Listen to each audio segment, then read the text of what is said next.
Благодарам, подпредседателке. Се јавив за процедурално, за да коригирам колегата Снопче, иако сум свесен дека свесно го направи ова.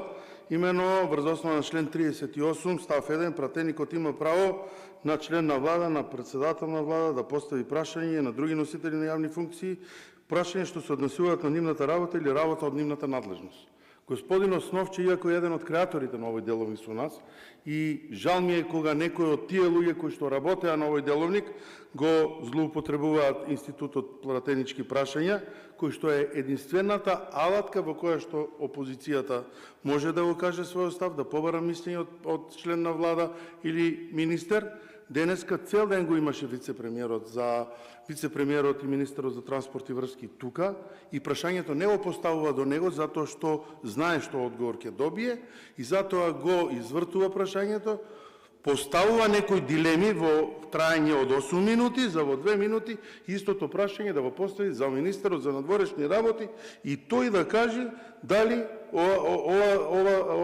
министерот за вице-премиерот и министерот за транспорт и врски е во право за тие работи и дали тоа што го кажал вице-премиерот го мисли и министерот за надворешни работи.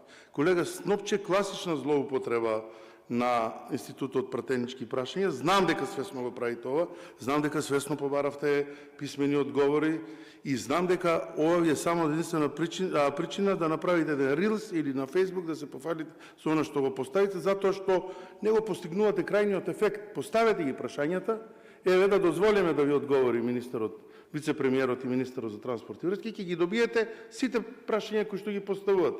Не вака сега ти збора мурто, се ти се курто е работава. Значи, не е во ред работава што се прави тука. И затоа би ве замолил вас, како искусен пратеник, како човек кој што работел на овој деловник, не дозволувајте само поради рилс или неколку лајка на Фейсбук или на Инстаграм да уништиме нешто што работевме и макотрпно го решававме и го направивме.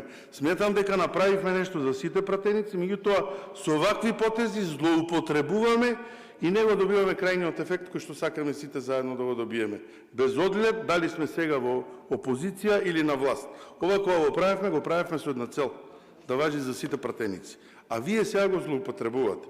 Вие, пратениците од СДСМ, од ДУИ, на пратенички прашања се бара 1 сат пауза. Од опозицијата, замислете.